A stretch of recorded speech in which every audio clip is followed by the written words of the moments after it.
some time now, the case of Nnamdi Kanu, the leader of the indigenous people of Biafra IPOB, has continued to draw attention from across the world.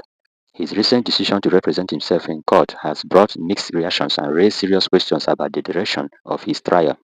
The Federal High Court sitting in Abuja had already ruled against his no-case submission and ordered him to open his defense, but in a dramatic turn, Carlo announced that he would represent himself and went ahead to list several high-profile individuals whom he accused of being involved in various acts against him and his followers. Among those he mentioned were the Minister of the Federal Capital Territory, Nyesom Wike, who was the former governor of Rivers State for his alleged role in the Obibo massacre. He also named the Minister of Works, Engineer Devo Omahi, who was the former governor of Ebonyi State and former chairman of the Southeast Governors Forum, accusing him and other political leaders of their role in the unlawful proscription of IPOB. Others include the former governor of Abia State, Dr. Okezi Azon, for his alleged involvement during the military invasion of Kanu's residence in Afaruku, Ibegu, the former Chief of Army Staff, Lieutenant General Tuko Buratai, for the same invasion, the governor of Imo State, Senator Hope Uzodinma, over his statement after the killing of Ahmed Gulak in Imo State, and the governor of Lagos, Babajide Sanwo-Olu, for his alleged involvement in the Lekki massacre, and the report of the judicial inquiry over the Lekki massacre. However, when the court resumed sitting, instead of opening his defense as ordered, Nnamdi Kanu insisted that the court had no jurisdiction to try him in the first place.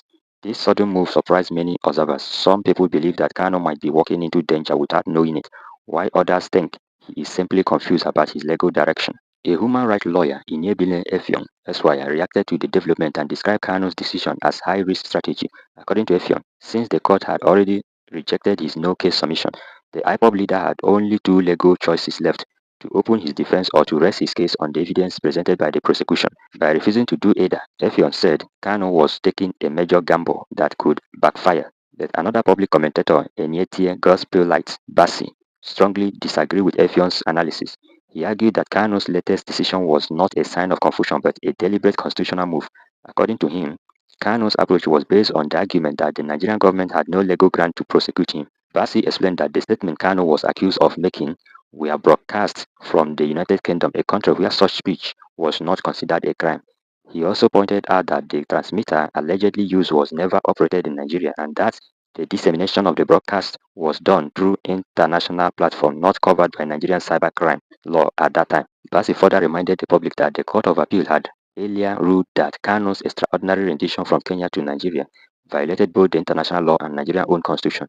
Therefore, according to him, until that illegality is addressed, the ongoing trial remained constitutionally flawed. He concluded by saying that Kanu's refusal to open defense was not an act of recklessness, but a calculated move to challenge the legality of the entire case. Bassi insisted that responsibility to prove guilt still lies with the prosecution, not with Kanu. In his word, this is not confusion, it is conviction, and it called for a legal system that represents both the letter and the spirit of justice. From all indication, Mazen Nnamdi Kanu's current legal battle is not just about defending himself, but questioning the very foundation of the trial itself. Whether this path will bring him victory or danger remains to be seen, but one thing is certain: his decision has once again placed his case at the center of national and international attention.